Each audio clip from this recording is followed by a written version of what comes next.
Hello, Thirstaholics. Welcome to the Thirsty Professional, where today we are welcoming Indra Books, organizational transformation coach extraordinaire. Go grab a cuppa. We'll be back in a minute.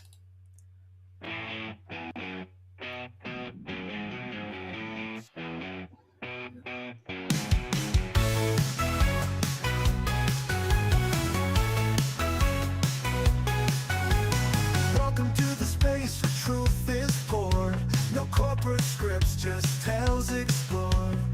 From passion quest to purpose found, the thirsty professional breaks new ground. So fill your cup, let's have a chat about careers, life, and all of that.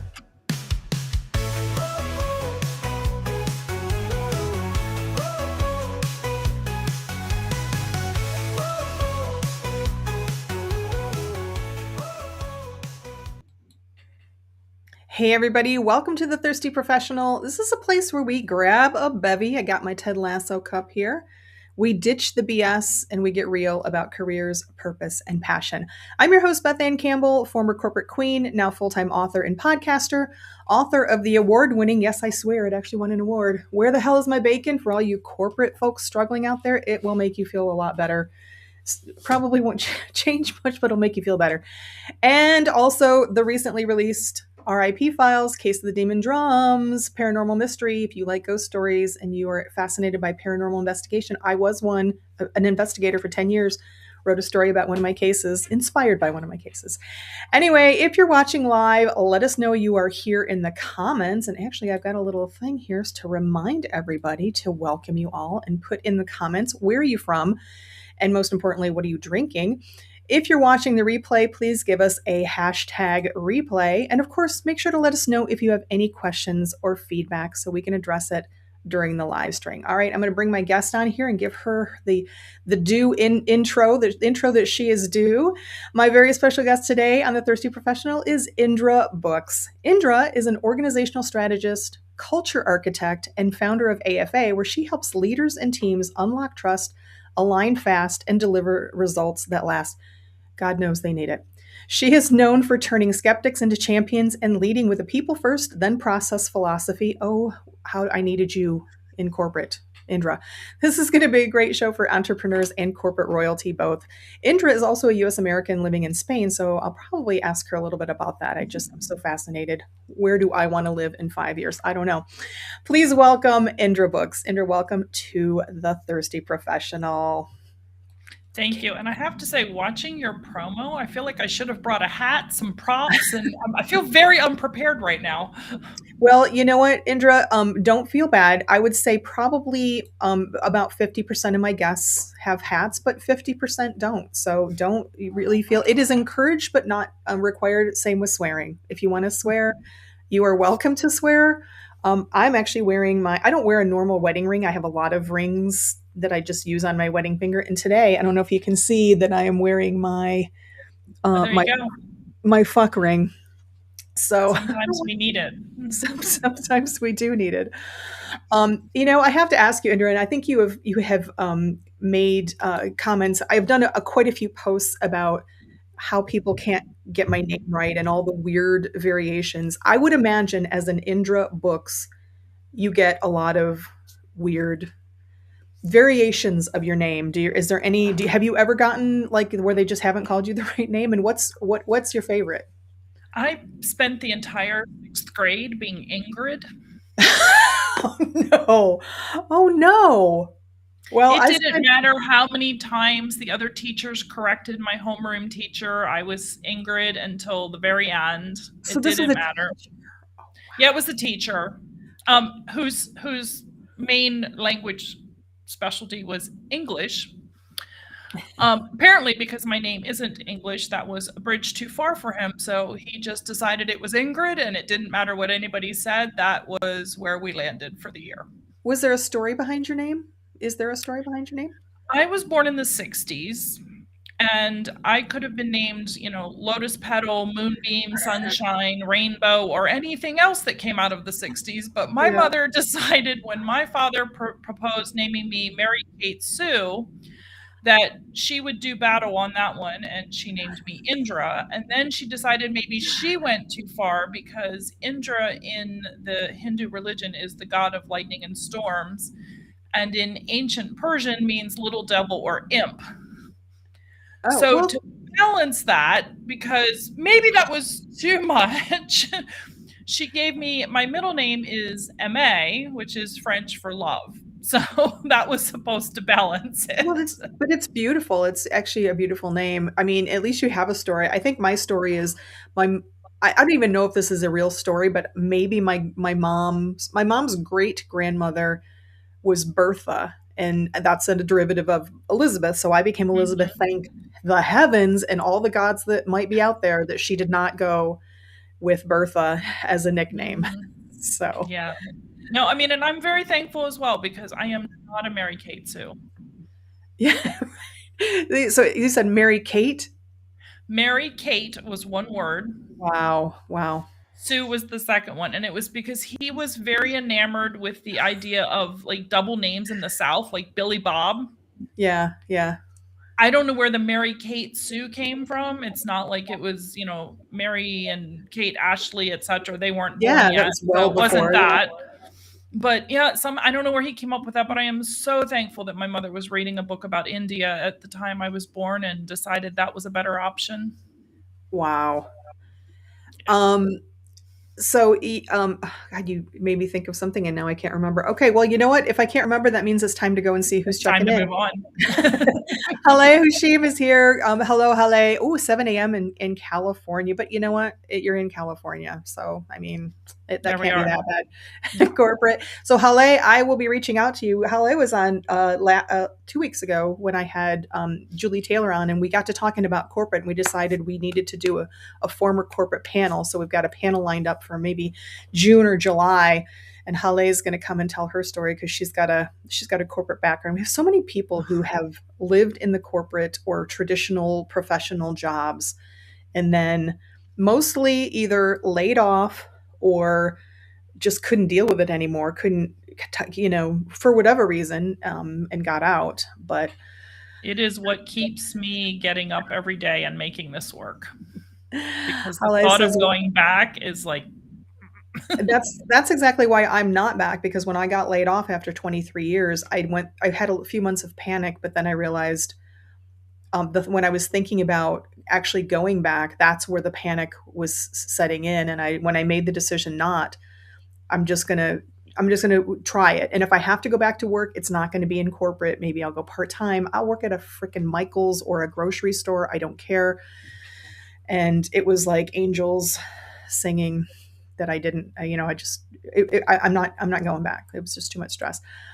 Hale says, welcome, you look amazing. I think we both look amazing. I was just telling Indra that she rocks a pink. She is made for that color, that hot pink. It's amazing.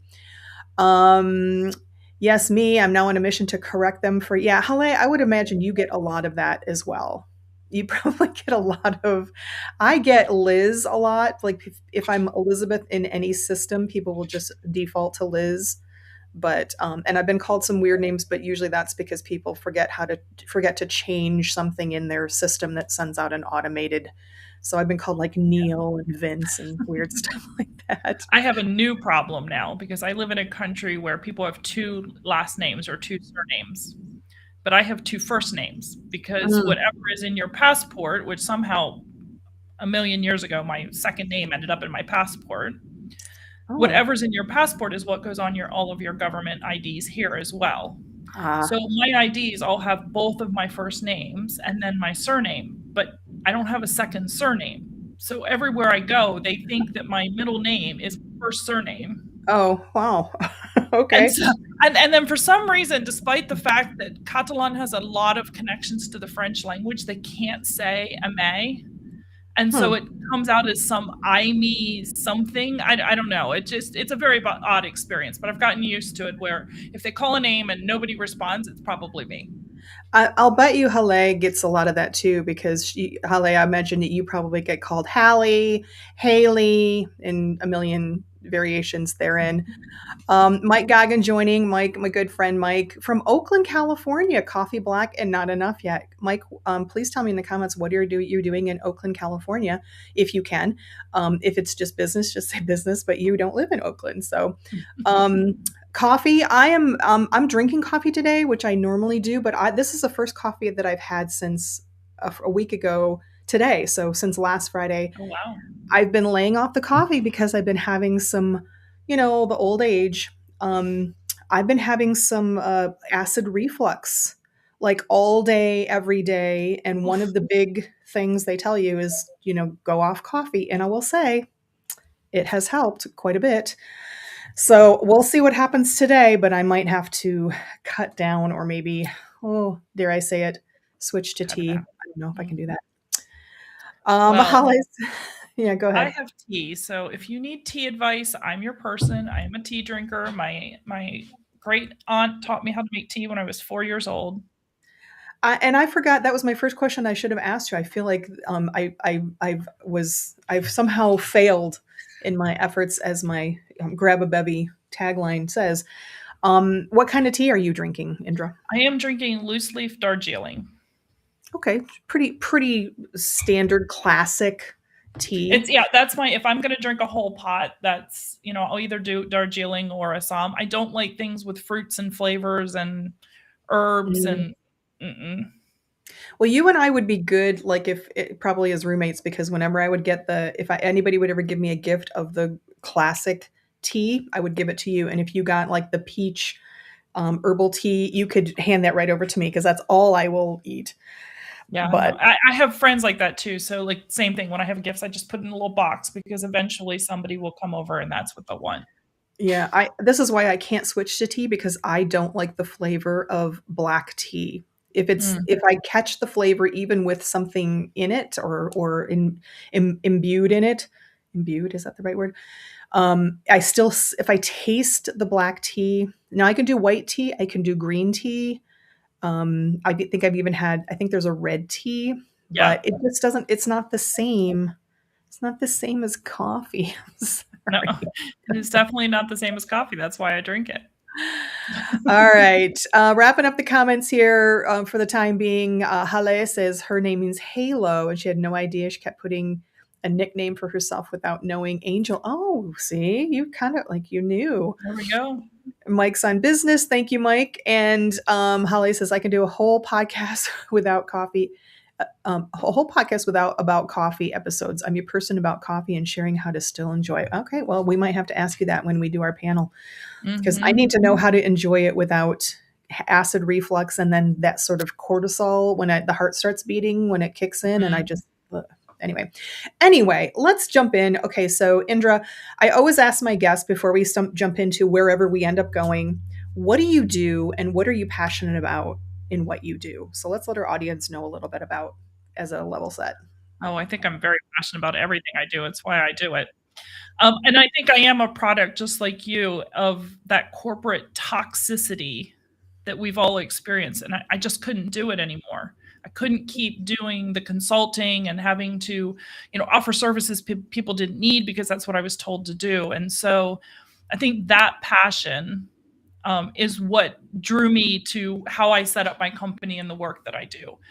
So my mission is to help companies create healthy, safe cultures where they can create high-performing teams, but not burn them out and destroy them in the process of chasing that, that ever whatever, that end of, we have to have the money, we have to have the revenue, we have to have the product, we have to do it faster. That hamster wheel that they put everybody on. It is completely possible to create healthy, diverse, safe teams that are still high performing and I would actually say achieving more results. Because let's 100%. Face it, don't dread Monday morning. You know what, Indra? Not to put a plug, but I said the same. I said as much in my book. If you treat your people well, if you treat them as part of the success, not just a means to it, if you understand what they need individually as well as a team, they will go to the ends of the earth for you. They will climb the highest mountain. They will cross the most raging river. You won't even have to ask. They will just do it. I did it for 10 years and a few more years later, but you get to that point where you are on the hamster wheel, you're getting more and more work. You can't, you're not, you have no motivation to increase your productivity because you're already at capacity and being yelled at or Yeah. not given what you need or not listened to or not heard. Boy. Yeah, so that's the passion. That's the why. The what is, I tell people I do consulting, coaching, and training, but the reality is I prefer not to use those words because they have certain connotations with them. But I do focus on the training and the professional development because I think that until we lay down a foundation for companies on what healthy looks like, what safe looks like, what diverse looks like, what a good high performance culture looks like, then we can't do the rest of the work. And so I like to spend time with companies really focusing on leadership, teamwork, which starts with onboarding. And I am not talking about HR paperwork, and ways of working. And those three elements help build that culture of high performance in a healthy way. And so we really focus on, especially our 1 week intensives where people are unplugging and really focusing on that leadership or that teamwork process that we want to instill in them so that when they go back to the office, it's not oh, I did this course and now there's a notebook on a shelf that I'm never going to open, Right. but I did this training and I'm actually using what I learned because it makes sense and it's built that foundation. What are so you've been doing this for a while. So when you talk to leaders of a company, what are some of the things that you see over and over and over again that are are going to be like, yep, this is like a lot of leaders, and I don't want to call them mistakes, but I mean sometimes they are because let's face it, some leaders are dicks. They're just assholes. But a lot of leaders also just don't know or they're overwhelmed themselves. What are some of the common things that you see in leaders when they come I to think you or when you approach them? the biggest thing is that many people are put in those positions by default. Mm, They've become the subject matter expert, then they became the team lead, then they became the middle manager, then they became the director, and now where do you go from there? And they keep getting pushed up because they're very good at what they do initially until they're not, because now they're put in a position where they can't fall back on those skills and they need to have more leadership skills and less subject matter skills. And then companies aren't putting any kind of support system in place for them to thrive, well, survive, much less thrive. I've talked to companies where when they start saying things like this, I say, well, tell me about your support for your leaders, and they're like, oh, well, we have a management training. Nobody needs more training on how to fill out the Bloomin' timesheets or how yeah, to do a status report. We don't need more training on that. We yeah, don't. In yeah. fact, we even need those things, but we don't need more training on how to do them. And that's the focus is put on those mechanics and those kind of hamster wheel activities that somehow somebody's decided are important and relevant, and nothing is said about how to be an effective manager, much less an effective leader. And there is a difference, and that's what I hear. Even if that's not what they're saying, it's, if we read the room, that's what is happening. Got a Yeah. lot of people that just ended up there and I can have completely can relate. And one of the things that for me, so we went through a big project at a utility company that I worked with, very big. And then after that, because we it was challenging. It was like a 3 year long project, but we rocked it, and a lot of us did a really good job. And all of a sudden, it's like, hey, we're going to make you a team lead, right? And within, gosh, so that would have been, yeah, so within 5 years, in my portfolio there were, I think, five, and I think four of us were actively seeking to get out of team leadership. Part of that was, and it wasn't that, I think we had a lot of people who actually were really good leaders. I mean, they had a very instinctive, inherent, could there be improvement? Absolutely, all the time. But Mhm. they weren't inherently bad leaders, but they missed that the success and the fulfillment when and that's the thing that they don't teach leaders when you become a leader, is how to find fulfillment in other people, because that's basically what you have to do. Mhm. We didn't learn that. It was basically, oh my God, you're rocking it, you're rocking it. Hey, let's make you a manager. Now you can't do any of the stuff that you were rocking it at. Now you got to deal with, sometimes you have problem people on your team and all this other stuff, and you're not getting any kind of fulfillment at all. It's no wonder that some people then still have that ambition, but maybe they're not prepared. And a lot of people, at least in my case, again, 4 out of 5, out. Yeah. Get us the hell Well, out of here. yeah, and that's where we see micromanaging creeping in. Because if you're put in that position, you're not getting any fulfillment because you don't even know what leadership is, much less how you get fulfillment out of it. When things aren't comfortable, where do we go? Back to our safe space. And for people put in these positions, where's the safe space? The everyday tasks that they used to do, that they love to do, that got them this position in the Yeah. first place. So they default back to whatever that was, being a developer, being an analyst, being whatever it might be. They default back to that, and that Run in then your turns mouth, in into my case. micromanagement, because they're in there giving advice, not meant from a bad place. There Yeah. are micromanagers that are micromanagers because they are very insecure. But a lot of times it's because people default back to that safe space of, I know how to do this. Yeah. Well, and I think also some of us default back into, we just quiet quit because we do have, that is a part of us that if we can't do the work, at least we can help you understand what the work is. And if you don't want to listen to me over and over and over and over and over and over infinity, then eventually I'm just going to not tell you the bad things that are going to happen, how to do it better, because you don't listen anyway. And then I become, I think, for some people who fall into that path, they become that classic, like, I just gave up. I'm not happy because I'm not fulfilled in the way that I need to be fulfilled. Yes, I'm making tons of money and I'm climbing the ladder, but did I really want that? And even if I did, am I getting what I really thought I was going to be getting? And I think it's hard. It's a hard transition. It was becoming a manager for me was one of the hardest things in my corporate life.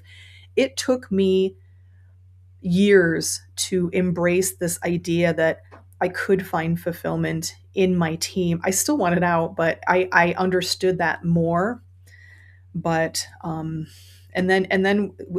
the life went into a transition where the value of that individual contributor just exploded, and lower and middle management just kind of was like, what are you really doing here? If you can't do that. And it was like really a turnaround. But anyway, yeah, so you've talked before. Is that when you what you just described, is that what you mean when you talk about, you've used the term accidental manager? It's Yeah, that. so an accidental manager is someone who got put into that position without any preparation and without any support. And so they are in that position and they are expected to lead, but that's not really what they wanted.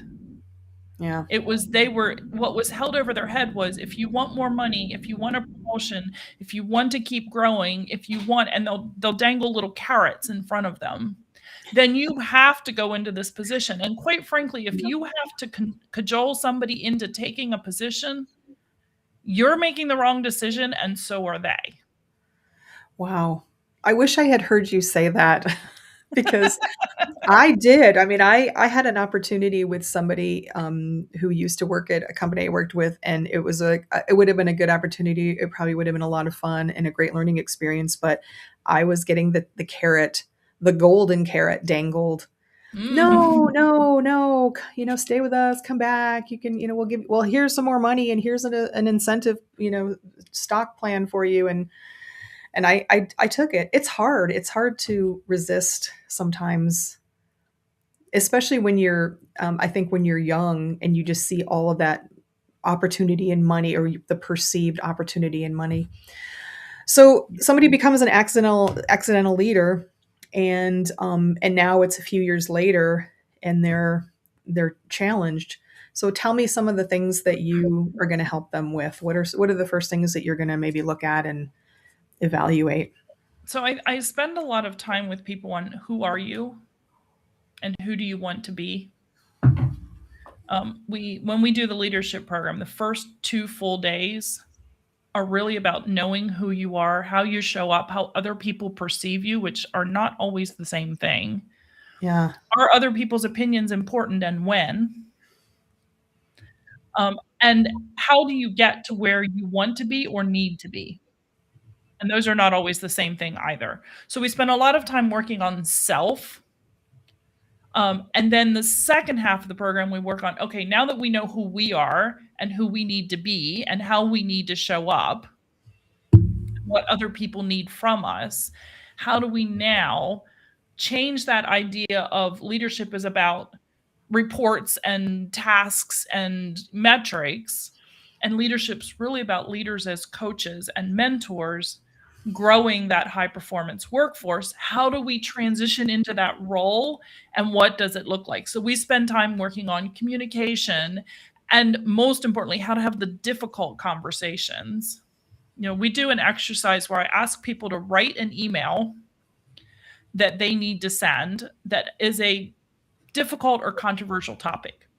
Maybe in today's climate is, it's time for benefits renewal, and because of the cost of health insurance, we're going to be cutting the programs and it's going to be reduced by X, Y, and Z. And writing that email, what we do is we send it to other people in the class and they give feedback on how that information is perceived. Because we have all done it, and I bet you've done it because I know I have. Somebody has not responded the way we expect, and you go, that was as clear as could be. I don't know what else I could have said. We could do a whole That's episode. A whole nother podcast. We could do a whole podcast on that, perception versus intent. Yes. Because even if you are, especially in written, it doesn't matter how clear you are, not everybody perceives the same way that even somebody who is your clone could perceive it in a different way than you intend. But certainly people who are different, who work differently in the world and navigate the world differently. Well, we can't put tone in an email. You can to an extent, but you're never going to get it the way you get when you're talking face to face in person with somebody. Facial expression. Yeah, 100%. I had a great boss in my early days, and he would always send me his important emails. And sometimes I would just change a few words, and he would say, "Why did you change it? It means the same thing." I said, because it does technically in a dictionary, it's going to be defined, but the tone of the word and how it's used is going to be perceived different. Yeah. Negative or positive. So yeah, I mean, that's a whole thing. Spend a lot of time on that. We talk about what is high performance culture? What does that look like? How do we get there? How do we motivate people? Because let me tell you, motivating high performance teams is a whole different level of activity. And the flip side of that is, how do we keep them from burning out? And how do we even see the signs of burnout? Because people saying things like, oh, just take a 2-week vacation, you'll feel better. Yeah, we'll just get you a pizza party. Yeah, it's never going to solve the burnout problem if it's truly burnout. Yeah. And so we work on all of that. So like I said, first half is people, about ourselves, and the second half is working in the environment that we need to work in, whether it be communication, negotiation, how to build high performance teams, how to avoid pitfalls, bias that creeps in, all of those things. Do you find, you said you were talking when you were talking about some of the leader assumptions that people make about leaders, or that they make about themselves or the position, and you were talking about how they, this idea that we have to do the metrics, we have to have the reports, we have to have our regular meetings to talk about basically the same thing and never accomplish anything.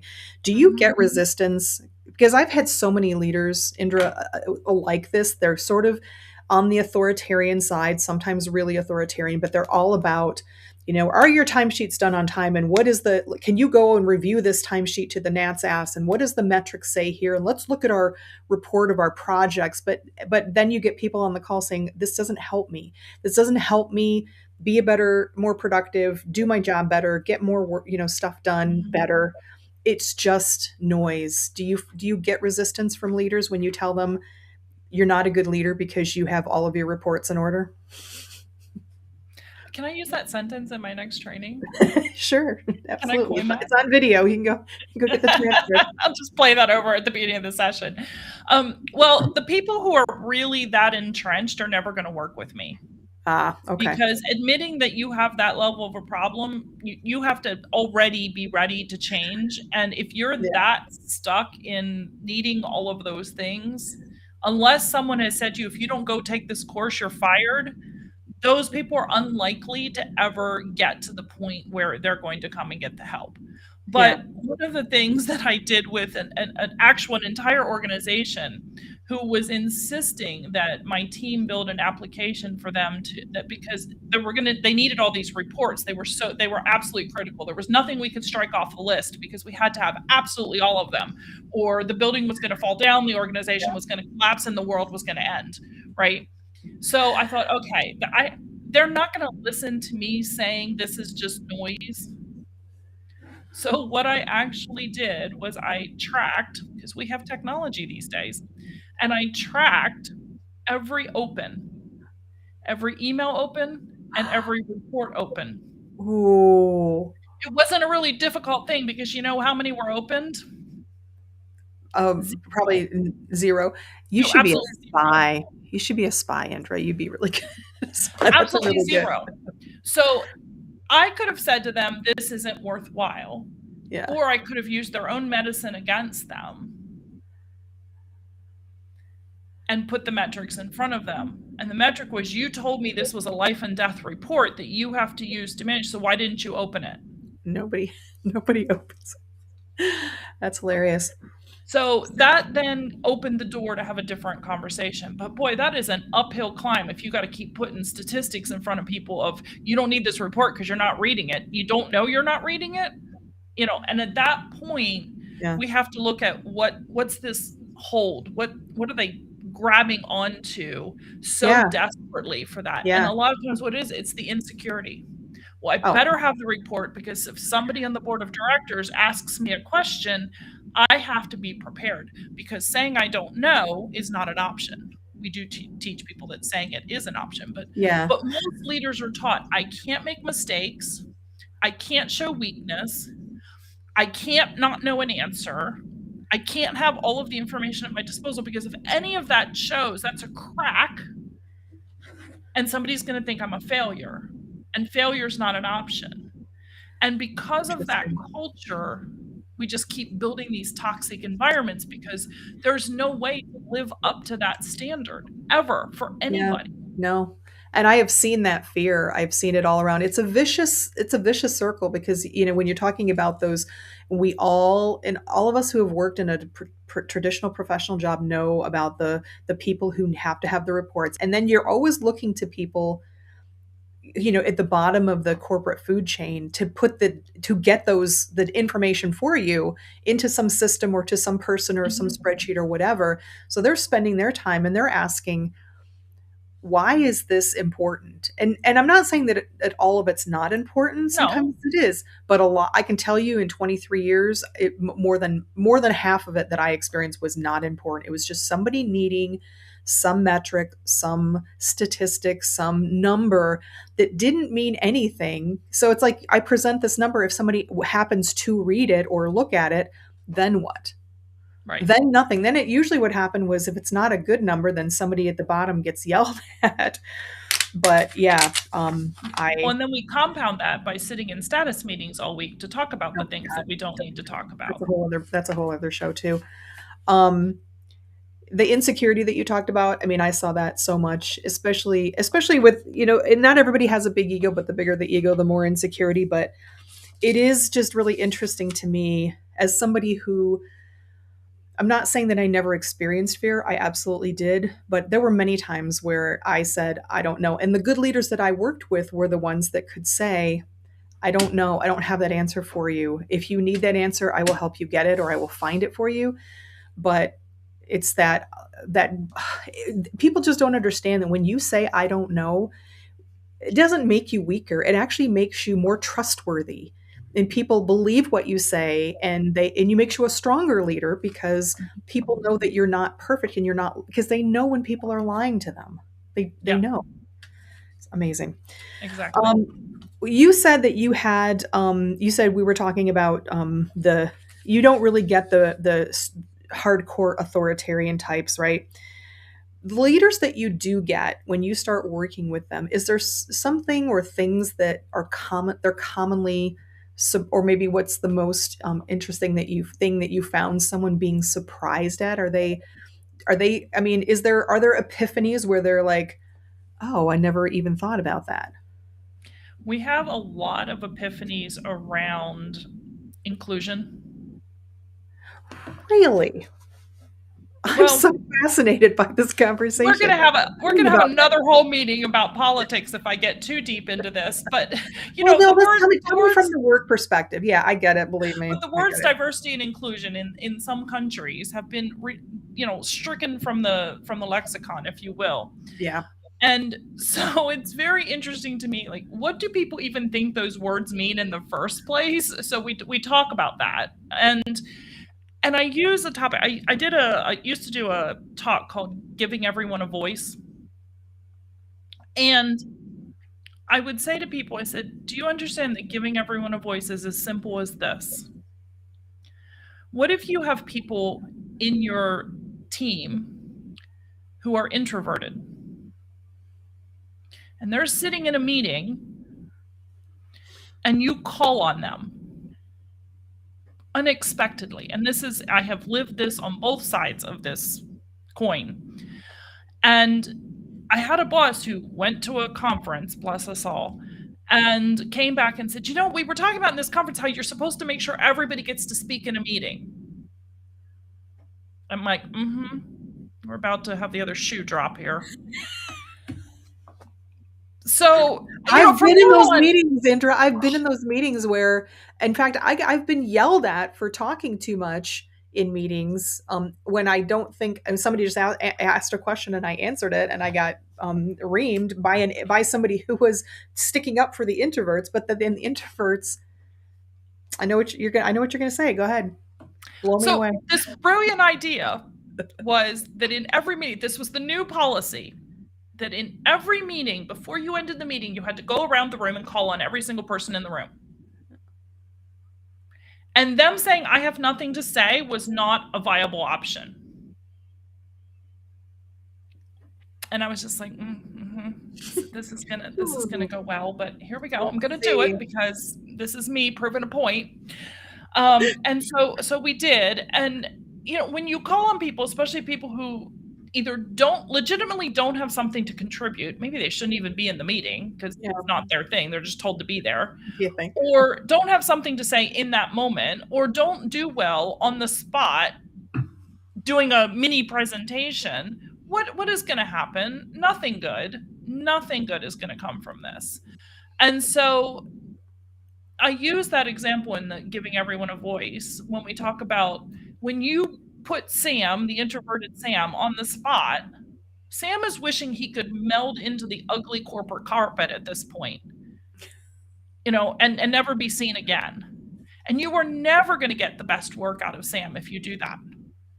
And so I use that as an opener, because it's not about women, it's not about disabilities, it's not about neurodivergence. It's a trait that people can understand. It's fairly innocuous. And they immediately are like, oh, but that's not inclusion. That's not what that means. And I'm like, yeah. Now we can have the real conversation. So that, I think people are often surprised about that whole concept of microaggressions and bias. People like to think that they don't have biases that they have, and they definitely like to think we all do. Done microaggressive behavior, and we've all done it. All of us. There is not a human being on this earth that can say they have not done it. Maybe not intentionally, maybe not with malintent. Yeah. But they've done it. I've done it because I have fairly colorful language. I, in fact, sometimes make up words because they suit my purpose. And then people don't understand what I'm saying. and I'm not conveying my point. And it's really hard for me to back out of those. One of them, we have expressions in the US, as you know, like, oh, that's a train wreck. Yeah. Yes. If you work at Amtrak, you can't go around saying that's a train wreck. Yeah, probably not a good idea. Yeah.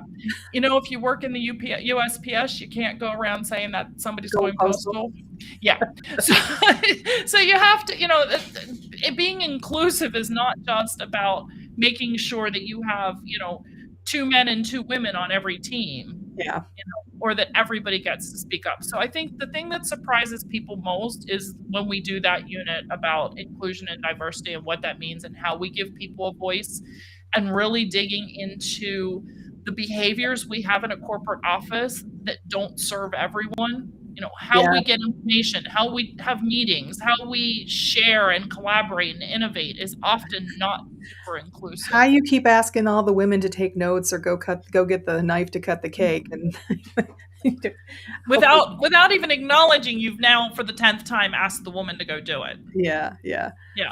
You said So yeah, that's go the ahead. biggest surprise. That's the biggest surprise I see. So that's really interesting to me. So you talk about on that same kind of note, you talked about being on the other side of the coin with that sort of introversion. Can you talk a little bit about how that played out with you in when you were working a traditional job and how is it impacting how you work as an entrepreneur business owner today? So I have a host. This is another whole episode. I have a host of issues, but I had undiagnosed ADHD as a Conditions. child. Conditions, not issues. I don't work better. They're not issues. They may feel like them, but Yeah, as well. So I had undiagnosed ADHD as a child, and um, as many women, we learn at a very early age as girls to mask, to create sustainable solutions to problems, and we're also told that girls sit there and behave, and they act a certain way, and quiet, where be boys don't polite. see that, so Yeah. they're often diagnosed. But as an adult, it became very apparent very quickly that I had ADHD. And I still spent years masking, to the point where 2 years ago, I was on a call and the man had rescheduled the call 3 times. And the third time arrived all flustered and says, "Oh, I'm really sorry, but I have ADHD and I can't sometimes." And I looked at him, I said, "Mm-hmm." And he's like, "Well, and he kept explaining ADHD to me. And I said, I completely get it. I also have ADHD, but that's why I need to say what I'm about to say. I said, we can't work together. I said, because I get up every single day and I work really hard at being able to be me in an environment that's not built for me. And you doing this flapping around that you're doing is going to unsettle all of that." Good for you. And it took me, how am I now? 56, 54, 54 years to get to the point where I stopped being the one that was molding and moving and swirling and twirling, trying to Rising. wedge myself into a box that I'm never going to fit into, and actually stand up for myself and say, I understand what you're going through, but I can't work with that. Yeah. And so I think all of that has actually helped me. I have a friend who said to me one day, she goes, "I don't know anybody that feels things as deeply as you do." And she said, "But sometimes it's painful to watch you have to go through that." Oh, wow. And I was like, "Well, no, I don't want," and immediately now I'm like, "I don't want her to feel badly, and I don't want you to," and she's like, "That was not a criticism, and it was not expecting you to change. I was simply making an observation of, I now get why you do what you do and why you're good at it. Because you can read the room faster than anybody I know, but there are consequences to that. There are, emotional consequences, there are energy consequences, there are health consequences to always being able to read the room, before anybody else even gets in the room. But it allows me to work with people when I'm coaching them and really see what's happening." And that is why inclusion is so important. That is why inclusion is Not important. not just, but of course, including things like race and gender and all the other things, but also that we are just different people and we perceive and intend and navigate differently. And by the way, anybody out there who's watching this on YouTube or LinkedIn or whatever who's thinking, oh my God, there's if I had to adjust for every person, it's not hard. It's not hard. Not hard. I had many, many diverse people over in my teams and cohorts over the years. It's not hard as long the key is self-awareness, is being or just awareness of what's going on and not making assumptions. That's a big one. Don't make up stories, and seeking to understand, right? And it's Yeah. And I think also, though, if we create more inclusive environments, then the comments like, I can't make all these different arrangements for all these different people fade into the background. yeah. If we take time, for example, we were talking about names at the beginning of this episode. Yeah. Take time to learn how to say people's names. It's not hard. It's not hard. Take time to recognize that everyone in the room has different ways of responding and absorbing. Because if you create a very inclusive environment where meetings are not go around the room and call on everybody, if the way we innovate is, more inclusive, if you put all of those systems in place in the first place, then yes, you're going to have exceptions. You're going to have someone who comes to you and say, I just need, I'm going to use something completely unrelated. I need a chair that doesn't make my back hurt. And that chair might be different than the chairs we've bought for the office. You're always going to have that one situation that's, different than the other ones because we're human beings. But if you create that inclusive culture in the first place, that constant, I have to come up with something different for every single person is going to go away, because when we create inclusive environments, they benefit everyone.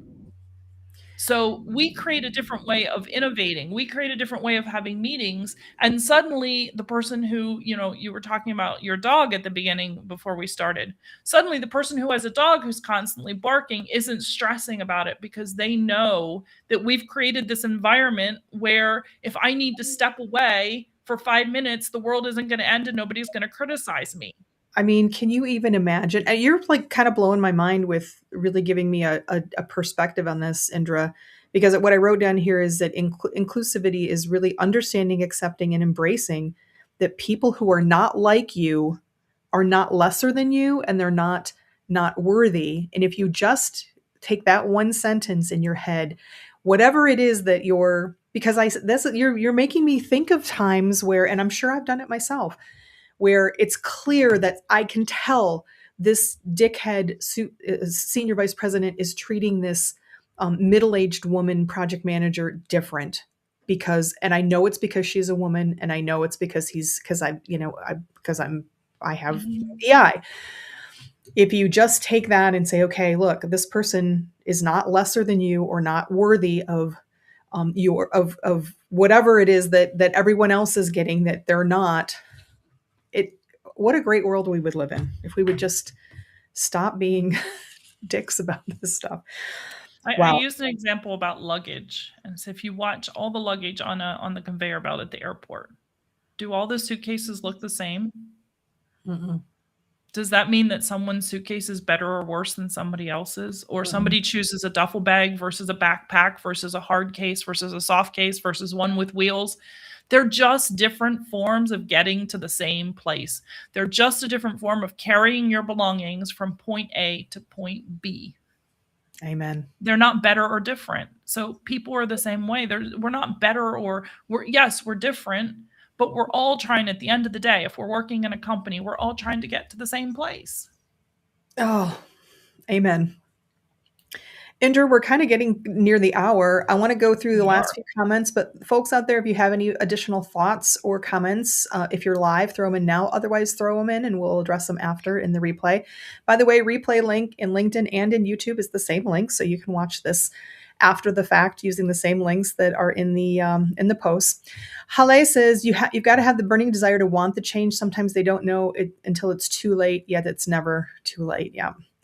Awareness is the first step. And then Renee Springer. Hi, Renee. Thanks for joining. I do adjust for certain people I know, not necessarily for strangers.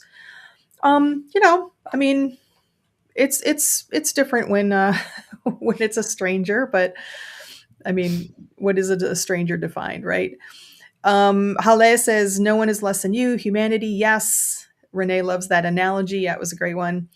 And we all want to be loved, accepted, and appreciated with different experience. Amen. And Renee Springer, yes, me too. Yes.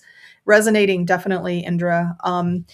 Indra, before we jump off here, I'm going to pull my little notes up here. What is it that you would like everybody to know? Any last words? And then where can we get a hold of you? And by the way, I always put all of that contact information in the notes, both on LinkedIn and YouTube. So, but what's the best way for people to get in touch with you? And I think I've got some of your links up here as well. Yeah, I think the best way is probably LinkedIn, because then you can see what I'm talking about daily, but we can also connect. And then you've got all of the links to the website and all of the additional information. My approach that we talked about at the beginning about foundational learning, and the 300 blogs that I have written are all on the web. Holy shit. It's an outlet for me. When stuff comes into my brain, it goes out in a pen and paper because it's the only way to keep it from swirling. So all of that is on the website. But again, just the LinkedIn connection is the easiest because then you get the about and you get all the information. Got it. Indra, this has been like so enlightening. There were so many topics that I think we could turn into like an entire episode. Thank you so much for being my guest today on the Thirsty Professional. I always love talking to you. You're just authentic and you're serious about what you do, but you're no BS, which of course that's what this whole show is about. So I love that. So thank you so much. Appreciate you coming on. I loved it. We'll do it again.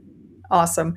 All right, buckle up, friends. Next week, my very special guest is going to be fan favorite Seamus Corey. That's right. Last year, Seamus joined me for 3 episodes where he shared his journey of being promised to the priesthood by his father when he was an infant, and then the shocking reality of his fate when he finally joined the priesthood, to his escape and finally his triumph.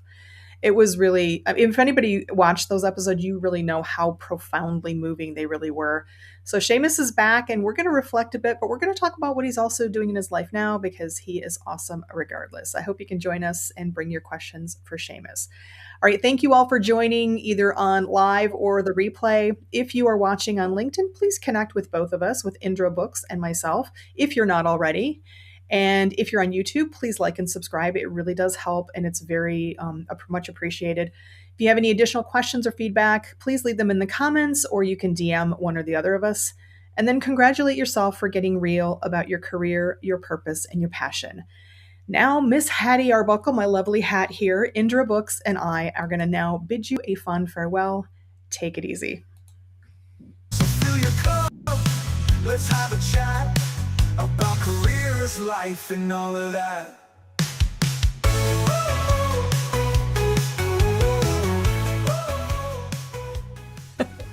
Well, that was fun. All right, time to go make some bacon.